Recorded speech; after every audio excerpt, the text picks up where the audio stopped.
wanted this to be special, something more than any other feeling that you felt before. Pushing through the doors, I see girls having a good time. I might say and rhyme old school, new school, no school rules. But other than that, it's lyrics and lies. With Shayz on the mic. Hey, hey. And Money Green taking y'all back, blessing y'all with some Dougie Fresh to open the show. And speaking of rappers, yes, he's still a rapper, Jah Rule and Fyre. I'm going to talk about that because a couple of days ago, 2 documentaries debuted. One is Fyre Fraud, which is on Hulu. And the other is, what's the other one called? Fyre on Netflix. It's just straight Fyre? It says Fyre. It says the greatest party that never happened. All right. So, 2 different documentaries about the same event. So let's get into it because Billy, is it McFarland? Yep. Billy McFarland is a con man, and they keep talking about he organized this show that could never take place logistically, but he kept collecting money for it. It is amazing how people can be taken advantage of and nothing happens to them. And that goes with people like R. Kelly, that goes with Billy. I hate to go back now. I knew you was. But Billy McFarland, but a lot of people leave things to the court system. And that's very noble of those people. And I guess that's an admirable characteristic of them. Nevertheless, Billy McFarland took a lot of money from investors and a lot of money from, what do you want to call them, millennials? Well, a lot of people in their 20s who want to party and want to have a good time, want to be seen, want to be noticed, want to feel special, and they dished out a lot of money to party on an island that could not put a party on. They didn't have the logistics, didn't have the hotel room, didn't have the housing, didn't have everything it took to put this event on for, what was it, 3? I can't remember the number of people. It was a whole bunch of people. It was like 20,000 people they were supposed to be. 20,000, that's way too many. It was like 2,000. It was a lot of people. They was trying to make sure they housed because they did get certain people in houses. 2,000 is better than they 20.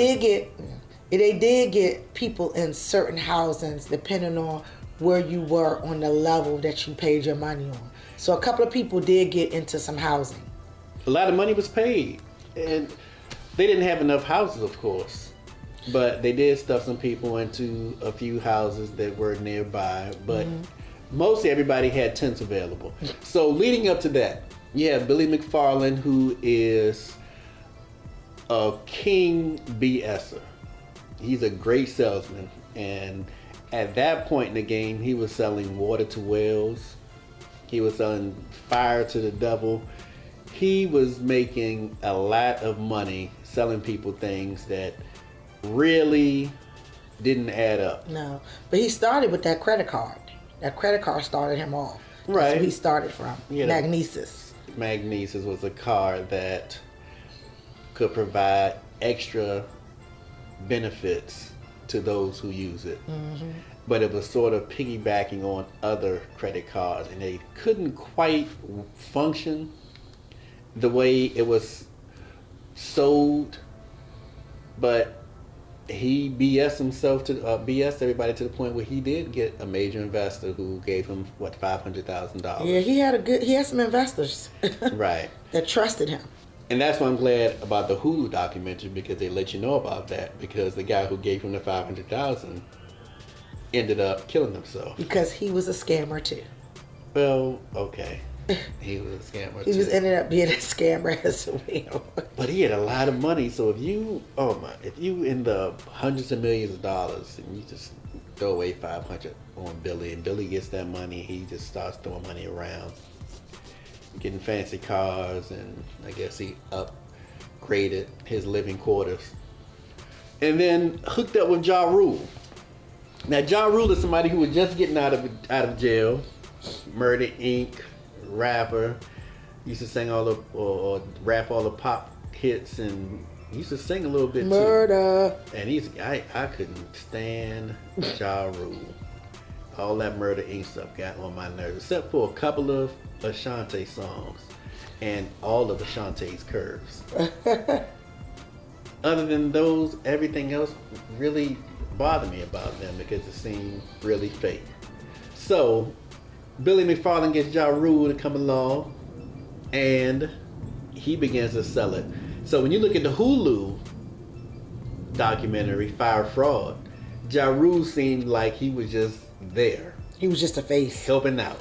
I'm right here. I'm like a mascot. I'll help you sell this. Mm-hmm. But when you look at the Netflix documentary, Ja Rule played more of a major role than it appeared. Mm-hmm. And I know he's been catching a lot of heat.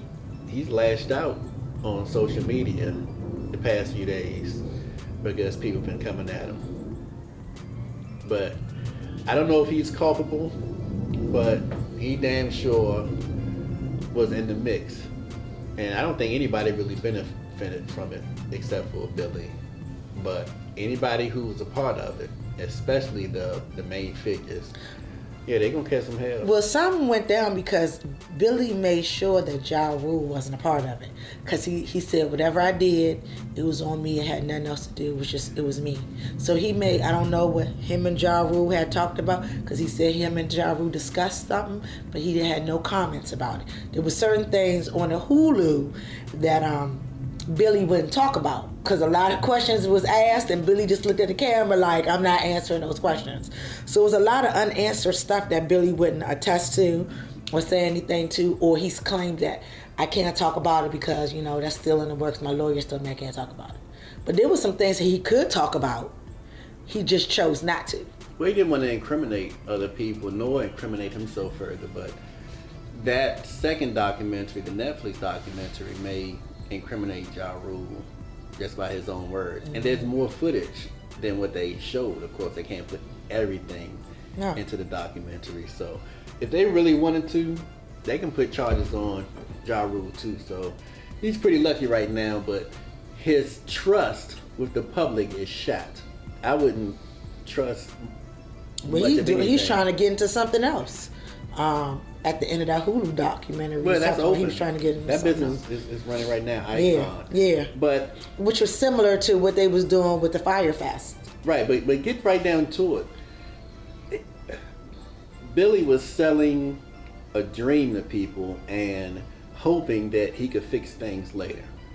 So he got in over his head telling people he could do this and do that, not realizing that the place didn't have lodging, so they said they're going to have these, not tents, but what's the other name? Let's back up before you go there. Okay. Now remember, they did have another area where they had the models was modeling and taking pictures of and making Fyre Fest look like this wonderful place, magical place.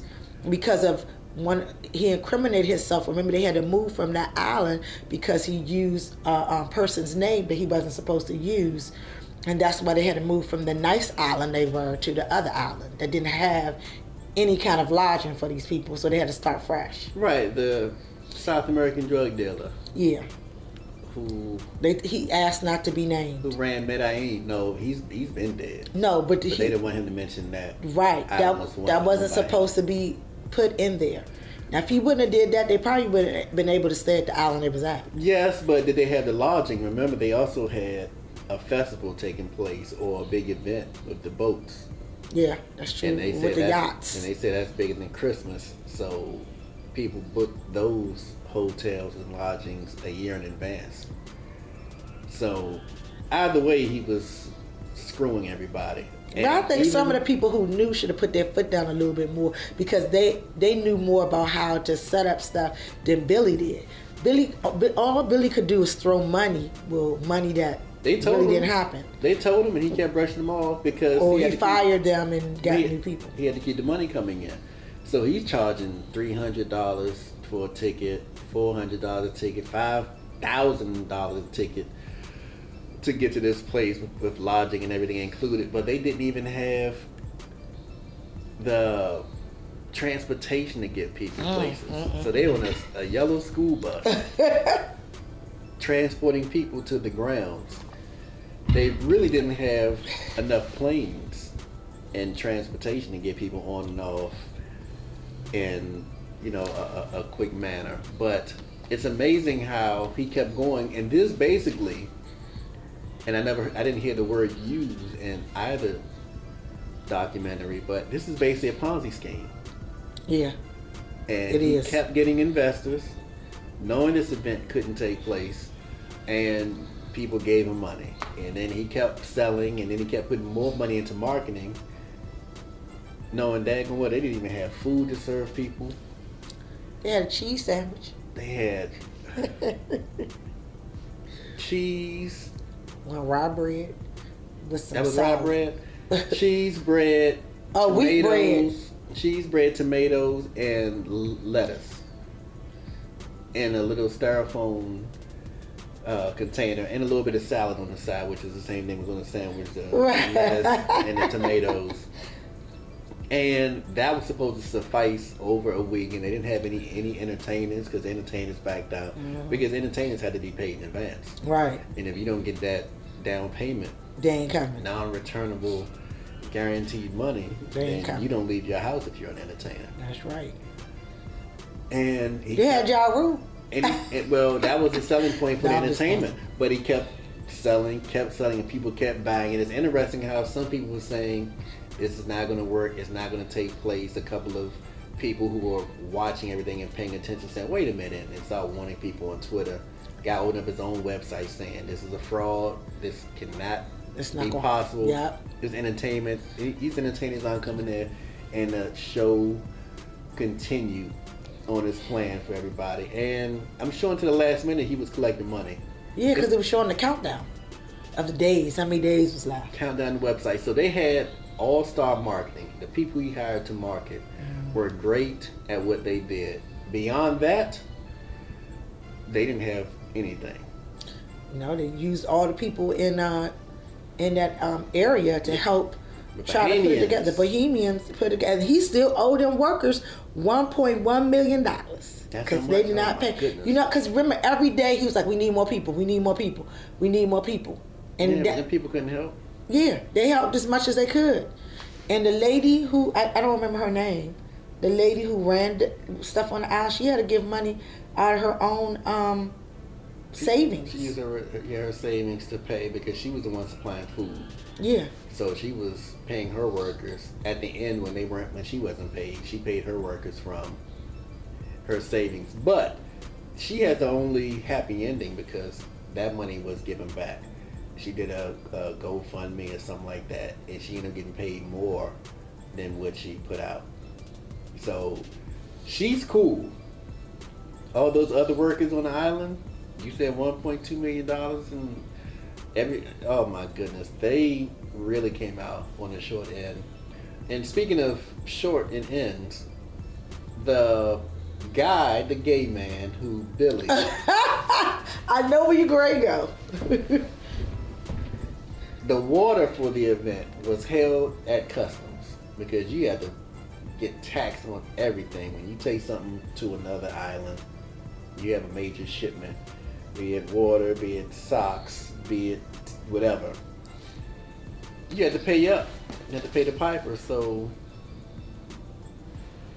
the Bahamas wanted, I believe it was $125,000 for the water to be released. Otherwise, people at the event wouldn't have anything to drink other than alcohol. He spent too much money on that alcohol too. And Billy calls the gay guy, and we just had to call him gay guy.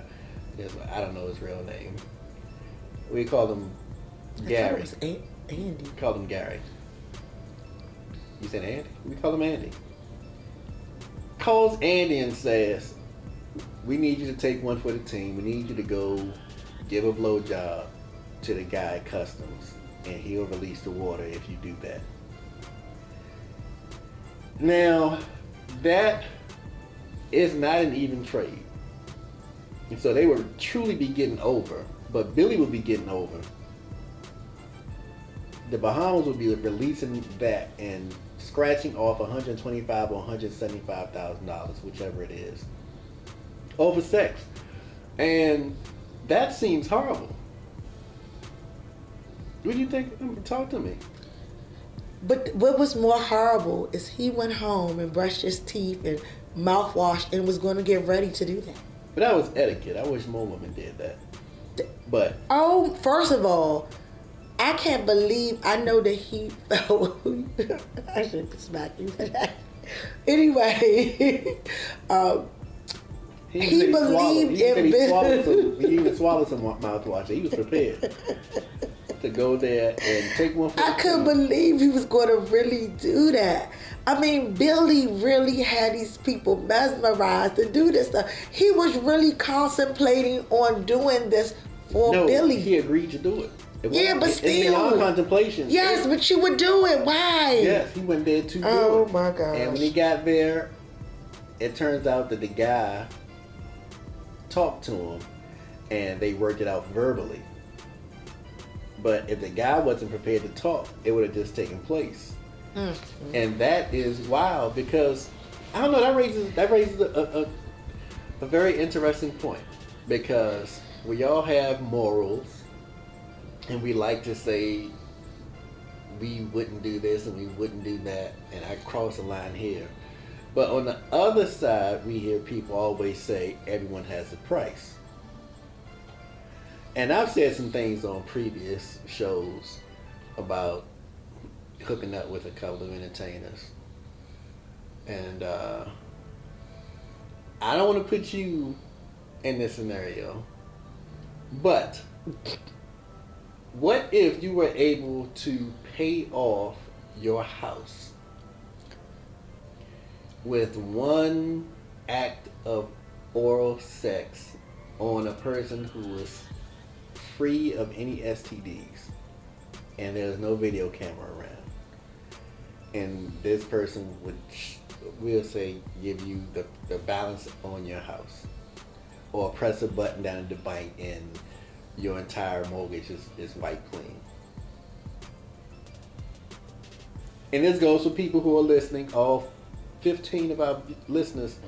25 of our listeners, we're 30 now. All 30 of our listeners. This goes for you too, because a lot of people say, I can't be bought. I wouldn't do that. And other people would say, that's nothing. You mean for 5 minutes or 2 minutes if you're good, or less than that if you're great, I can do away with $125,000 or $175,000 on my mortgage? My house would be owned 100%? Got you thinking, don't it? No, what I'm about to say is, that sounds good. Your mother's listening too. That's fine. That sounds good. I know what your answer's going to be. That sounds good when you say it. But someone always wants something back in return. You could say that it won't be videotaped. You could say all you gotta do is press a button. But there's going to be later when there's going to be a chance that he wants something back in return. What if they don't? Later, it's never that. No, it's never that. There is a return. It's never not that, Mr. Green. But there's an exchange right there. That exchange is not enough. I'm telling you. No. This is part of the scenario. What if that is it? What if it's that cut and dry? Because in all scenarios, you can always add a little caveat to the end. So you're telling me that you want somebody you're that desperate that you want somebody to do this 1 5-minute thing you can get anytime, anywhere from anybody for 5 minutes, and my stuff goes away and my house is paid for. See, and you're thinking about it. And I understand where you're coming from, and that's like the basic level. But I want you to look at it from go down one layer. It's normally not about the exchange. It's normally about either desire or power. So this person isn't desperate. So it's not about desperation. This is power. It's power. So this person has the power to get rid of this tax for them. For me. The tax fee, what we're talking about on the documentary. Right. $125,000 or $175,000.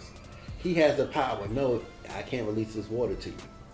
So y'all owe us this money. But since I'm at the top and I really don't need this money, it's required, but I don't need it. I can press a button and make this disappear. I can just have you guys come pick it up. But I do like that little fella there that's in your crew or one of your employees. So I'll make a deal with it. Or Billy could have proposed it. So say that's the end all to be all and there's nothing added. Because then I come back to that island. What would you do in that situation? I mean, me, I probably wouldn't do that. Probably. I like that. I probably wouldn't do that. I like the because probably. I got to think of it in different ways. You got a mortgage too. I know that, but I'll just have to pay it until it's paid off. But everybody, and I'm telling you, this right here would probably be a grabber for everybody. Like, shoot, oh yeah, I ain't got no problem doing that. My bill's gonna be swiped away. Yeah, I ain't gonna worry about no sweat. But it's just not about that with me. I would be thinking about that in the back of my head. All right, that means you're a good girl. So that's just me. I mean, it sounds good. It sounds like it would be promising, but shade. I don't know. I'm giving you shade on that. Shayz on the mic, a good girl. You good girl. Not all the time, but for that, yeah. Good girl. Well, it's interesting because some people would say, and I'm just being this off the street level right now, but certain strippers or exotic entertainers, you can even, I don't even go as low as streetwalkers, or prostitutes, escorts, but the escort may say, I get $5,000 or $10,000 for a blowjob from the whales, from those with a whole bunch of money. I can get $10,000. And then they look at this like nothing and say, wait a minute, $175,000 for one? Oh, who is he? Where is this? Right, guy? let me find him. No so problem. And we can flip it on men. Because if the woman at the mortgage office has an affinity for big head chocolate men, and she looks at me and says, you know what, you come here all the time, I tell you what, if you do A, B, and C, go step into my office room, and this. Because I have a bedroom in my office like R. Kelly. Yeah, let's mess around for a little bit and I can wipe your mortgage clean and there's no strings attached. Would I do that? That is an interesting proposition. And it really challenges your morals and your standards, because in the United States it's all about money. You can be nice and you can be sweet and you can be Christian or Muslim or whatever, but when it boils down to it, if you don't have the money for your light bill, them lights getting shut off, electricity getting shut off. You're right. You don't pay your car, they taking it. But if you got a nice little cushion, there are a lot of different freedoms and a lot of different things you're able to do. So it wouldn't strike me as a surprise to see that man go down there if it was for him. So if Billy were gay and he did it, that wouldn't strike me as odd, because he's getting over. He's thinking to himself, he's pocketing $175,000. Or if he's thoughtful like me, he would say, I'm saving all these people from dying of thirst or from being dehydrated or something like that. So let me go check out this woman at the tax office. Nevertheless, he's saving a lot of money. He's saving six figures, almost a fifth of $1,000,000. So it's an interesting scenario. It made me think, and that guy's honesty, he just came out and said what he was going to do at that moment. That was a trip.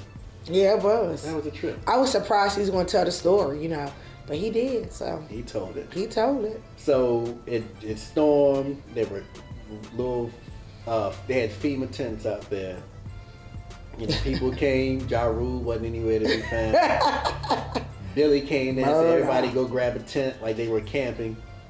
And it was muddy and people were having things stolen. They didn't have any place for people's valuables. So the tent had like 2 or 3 openings. These little tiny tents.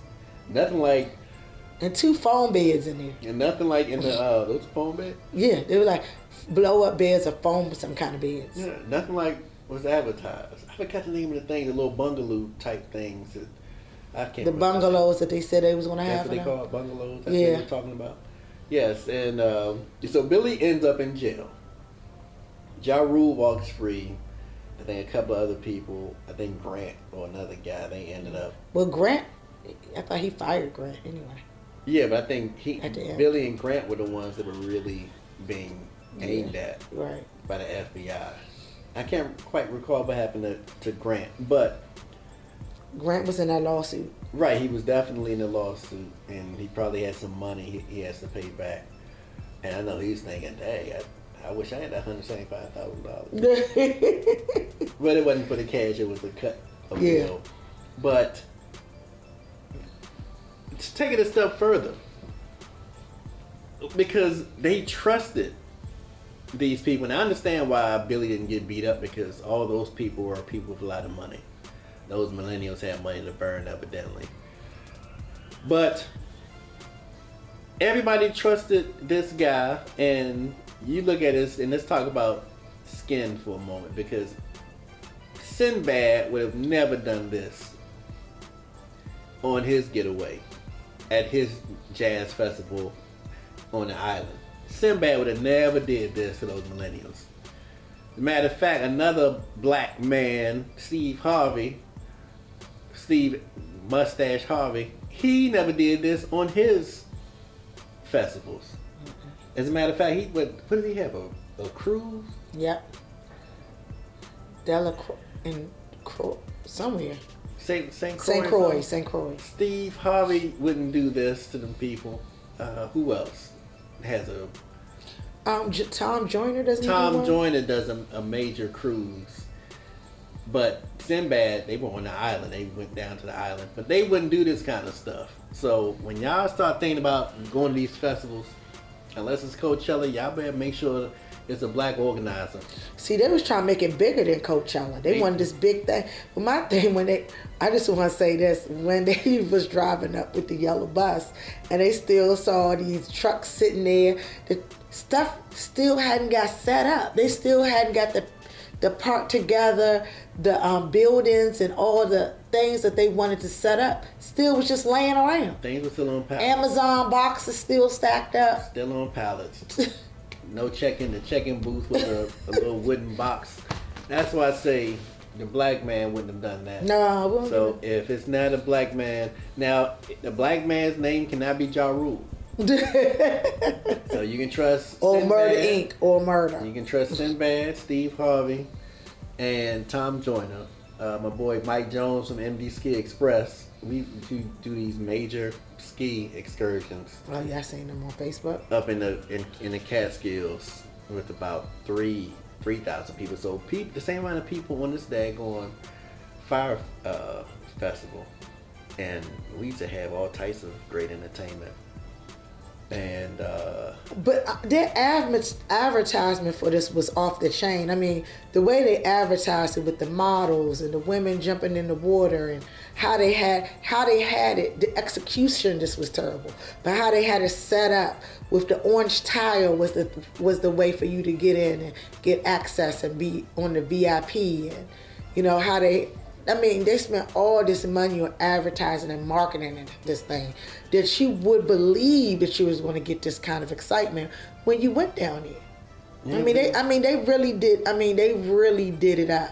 Well, those people that made it off the island that night are lucky, or were lucky, because some people had to spend the night there and go through all that bad weather and fear. Mm-hmm. And I'm thinking of women being protected. I'm thinking about women, because all they had was alcohol, and it's pitch black out there. And I've been to the Bahamas, and when it's nighttime, unless you are literally standing near a building, it is pitch black. Oh, dear. You can't see your hand in front of your face in most places. So when they say it's pitch black out there, they meant it. It better be a full moon and all the stars out and some boats or something out there to provide some light. Otherwise, people would not be protected. So he befriended one of the Bohemian guys that they was knocking on his door for money. I can't think of what his name was. You're going to try to get money from whoever was associated. So he kept on Billy kept on saying they're going to get their money, they're going to get their money. Dude had to leave the island because they was knocking at his door every He didn't say week. anything about how they went inside his house and took his TV and took his shoes and shirts and whatever. Toaster. They was taking stuff. I'm taking something. If you owe me $500-$600, You want to take something out your house? I'm getting something.